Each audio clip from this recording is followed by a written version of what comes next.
Hi అండి అందరికీ. Please subscribe చేసుకొని లైక్ కొట్టండి. ఇక్కడ వచ్చేసి మనం ఎగ్ కర్రీ చేసుకుందాం. ఎగ్ కర్రీకి ముందు మనం కోడిగుడ్లు తీసుకొని కోడిగుడ్లను బాగా స్పూన్ తీసుకుని బాగా గిన్నెలో కొట్టేసి బాగా బీట్ చేసుకోవాలా.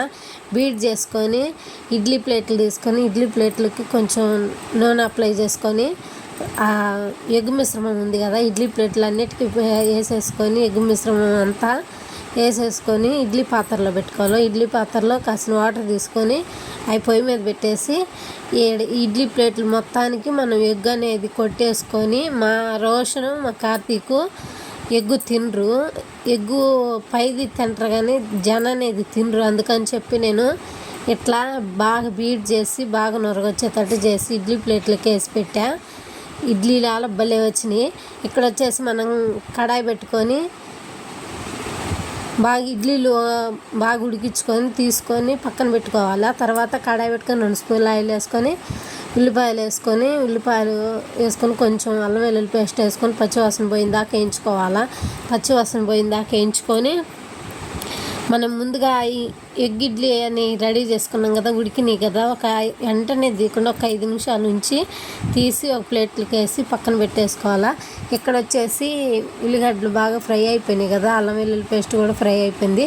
ఇక్కడ మా పిల్లలు వంకాయలు దుంపలు కూడా తినరు. అందుకని చెప్పి నేను వేడి వాటర్లో వంకాయ ముక్కలు బంగాళదుంపలు ఉడికిచ్చా. వంకాయలేమో వేడి వాటర్లో వేసి తీసి కూరలో వేసా. ఇట్లా చేస్తే ఏంటంటే కూరలో కలిసిపోతాయి కదా, కూరలో కలిసిపోయేపాటికి వాళ్ళు తినేస్తారు తెలియక. అందుకని చెప్పి నేను వాళ్ళ చేత వంకాయలు బంగాళదుంపలు తినరని అలా చేస్తున్నా. ఇక్కడ ఒక 3 ఎర్రటి టమాటాలు తీసుకొని సన్నగా కోసుకొని ఆ టమాటాలు కూడా వేసుకొని బాగా కలుపుకోవాలి. బాగా కలుపుకున్న తర్వాత దీనిలో కొంచెం ఉప్పు పసుపు వేసుకోవాలి. ఉప్పు పసుపు వేసుకొని బాగా టమాటాలకు అన్నిటికీ కలిసే విధంగా కలిపేసుకొని తగినంత ఉప్పు వేసుకోండి. తర్వాత చూసి మనం లాస్ట్లోనే వేసుకోవచ్చు మళ్ళీ ఉప్పు. ముందే ఉప్పు మరింత వేస్తే ఉప్పంగా ఉంటాయి ఈ కూరగాయలన్నీ అన్నీ. అందుకని చూసుకొని లైట్గా వేసుకుంటే ఏదో ముక్క ఉడకడానికి అన్నట్టుగా వేసుకొని తర్వాత వేసుకోవచ్చు చూసి.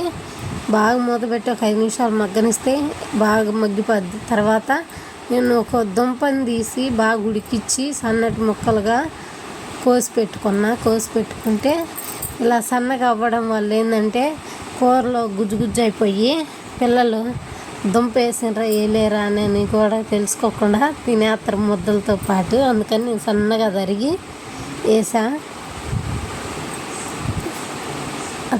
ఇట్లా మొత్తం గుజ్జుగా ఉడికించుకోవాలా. ఆ తర్వాత నేను ఇందాకలే ఎగ్గు ఇడ్లీ పాత్రలో వేసా కదా, అవి మొత్తం ఇలా తీసి ప్లేట్లో పెట్టేసుకొని పక్కన పెట్టుకోవాలా. ఇక్కడ చికెన్ మసాలా, కారం, గరం మసాలా అన్నీ వేసా. నేను కారం గరం మసాలా రెండింట్లోనే తయారు చేసుకున్నా, బయట కొనుక్కొచ్చుకోవట్లా. అన్నీ నేను ఇంట్లోనే తయారు చేసుకుంటా. ధనియాల పొడి, కొబ్బరి పొడి, కారం అన్నీ కూడా ప్రతిదీ ఇంట్లోనే తయారు చేసుకుంటాం. మనం ఇంట్లో తయారు చేసుకుంటే బాగుంటాయి, కూరలలో వేసుకున్నా కానీ టేస్ట్గా ఉంటాయి. అన్నీ వేసేసుకొని మసాలాలన్నీ బాగా కలుపుకొని కారం వేసినాక వాటర్ వేయకుండా ఒక 5 నిమిషాలు మగ్గనివ్వాలి. మగ్గనిచ్చి ఒక గ్లాస్ వాటర్ తీసుకొని గ్లాస్ వాటర్ పోసుకొని కొత్తిమీర కరివేపాకు కూడా వేసుకోండి. వేసుకొని అలా బాగా ఉడికిన తర్వాత బాగా ఉడికింది అన్న తర్వాత చూసుకొని మనం ముందుగా ఎగ్ ఇడ్లీ వేసి పెట్టాం కదా, ఆ ఎగ్ ఇడ్లీ అన్నీ ఈ కూరలో పరుచుకోవాలా ఒకదాని తర్వాత ఒకటి. అప్పుడు ఆ ఎగ్ ఇడ్లీ అనేది ఆ పులుసులో వేయడం వల్ల మొత్తం జ్యూసాలు మొత్తం లాగేసుకొని అసలుకి ఎంత టేస్ట్గా ఉంటుందంటే అంత టేస్ట్ ఉంటుంది. సూపర్ టేస్ట్ ఉంటుంది. ఒకసారి ట్రై చేయండి, సూపర్ ఉంటుంది. మళ్ళీ చేసుకోవాలంటారు. మా పిల్లలు అయితే ఆ రోజు ఎగబడి తిన్నారు. తినరేమో ఏం చేయాలా అనుకున్నా కానీ తిన్నారు, ఇష్టంగా తిన్నారు. మళ్ళీ చేయమని కూడా అడిగిర్రు, అంత బాగున్నాయి. అట్లా ఒకదాని తర్వాత ఒకటి వరుసగా పేర్ చేసుకోవాలా ఎగ్ ఇడ్లీ అన్నీ.